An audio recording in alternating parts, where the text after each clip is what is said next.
Okay, good evening, everyone. This is Ryan Kavanaugh. I did my literature review on different varieties of conflict, particularly conflict dealt with in a work setting. So I have really observed in my going on 5 years of managing staff that I like to deal with conflict, and everybody else I've ever known who's a manager likes to deal with conflict in a confrontational style. Well, this is a pretty good style. However, I know most people I like to work with, my subordinates, you could call them, like to avoid conflict, which makes resolving this conflict and moving past the situation a lot more difficult.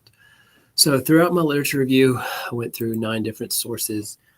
Conflict is something that occurs in everybody's life. We deal with it pretty much daily, and not just in a professional setting, but as well as in a personal setting as well.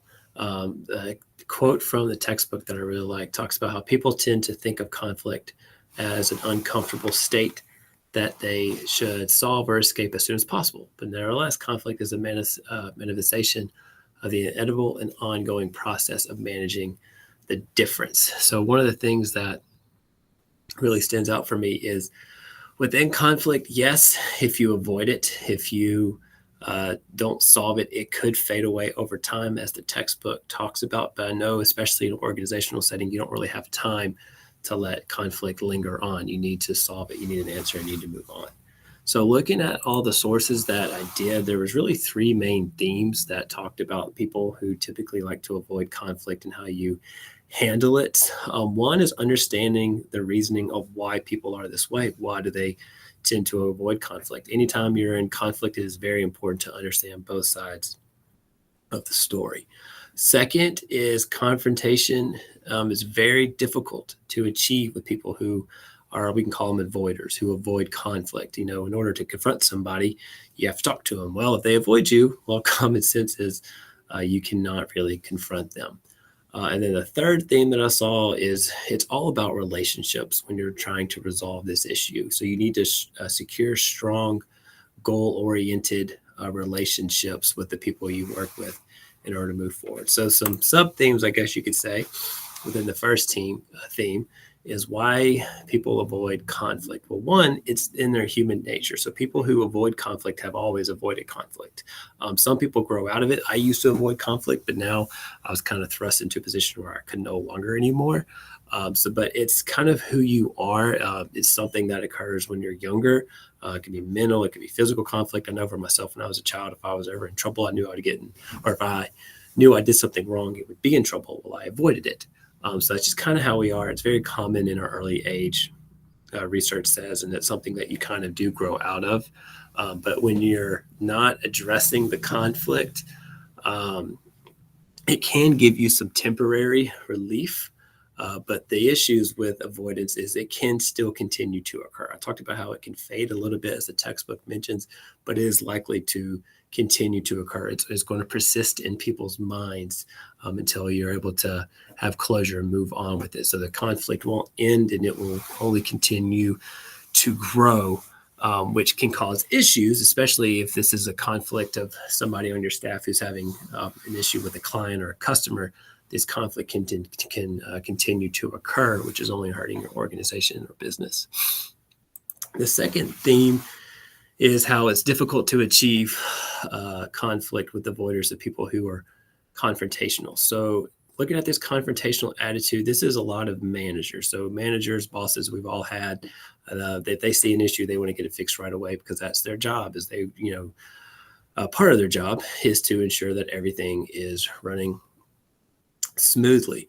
Now, the thing about managers when they're looking at their attitude with confrontation, it all depends on how they communicate, and how they're honestly how they're respected. If you have a positive message, if you have a positive relationship with the person who you're having the conflict with, well, your confrontation is going to lead to a more positive result, and vice versa. If you have a negative relationship, or if you're communicating to them poorly, negatively, if you're yelling at them, if that's not how they like to be talked to, because you don't know that because you don't really have a strong relationship with them, well, then the conflict is not really going to be resolved. The confrontation is going to be negative. So, also, It's very strong to grow that positive relationship. It's very important for managers to be very concerned and put a high emphasis on creating a winning uh, culture.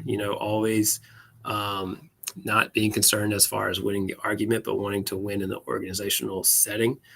So with people who are managing confrontation, I found especially as far as like a winning culture, is you want to make sure that you're hopefully addressing the conflict before it occurs. Like if there are some situations that can happen, addressing the situation to hopefully not allow that conflict to occur, being transparent as far as what your expectations are. I know sometimes I have some people that I work with who are avoiders, and they are kind of timid and very shy, and they do not handle conflict well. Well, I know they may have a stronger relationship with a coworker or somebody else, so I could just kind of talk to them and just say, "Hey, let's try this next time. Let's do better at this," and they can take that message better from like a scary manager. They could take it better from one of their friends, one of their coworkers. Um, and another situation is when you're having conflict with avoiders is from a management perspective is confronting them as a group, and hopefully they can understand that it's them without them feeling the shame, I guess you could say. So, telling them what you could be doing better, and but more importantly, like explaining the reasonings behind it. So a lot of research into this as far as, yes, confrontation can be difficult, but there are a few avenues which you can achieve to help resolve that conflict and move forward. But one of the biggest things it talks about is it's all about securing strong relationships. One of the biggest things is everybody we work with is in office for a long time of the week. It's people we spend more time with them than our family, and we spend more time with them in a setting that provides a lot of stress, anxiety, fear. So yeah, you're going to be in situations where conflict is more likely to occur. However, when you have strong relationships and you respect your managers, um, and you're all on the same page. So communication obviously is the most important thing. Making sure everybody is on the same level, working towards goals. I know within our office that we all know what we're in charge of, so we all know we're pulling our own weight. You could say nobody's questioning what others could be doing. Another big part for me in this management position is I know when we bring on people, you want to let them know your standard of output, what you're expecting from them in a work setting. And so they have that expectation of what you're expecting, and that could help alleviate some conflict later on. So the big three main themes is learning why people avoid conflict and meeting them halfway, understanding where they're coming from. Secondly, is knowing that it's difficult to achieve with avoiders, but it's important to address it and how to. And then three is just securing those relationships. The stronger the relationship, even if it could be difficult, is more likely to be achieved as far as the conflict being resolved. People who have those strong relationships and be less likely to occur, which is a big thing. If you could avoid the conflict at all, that would be ideal.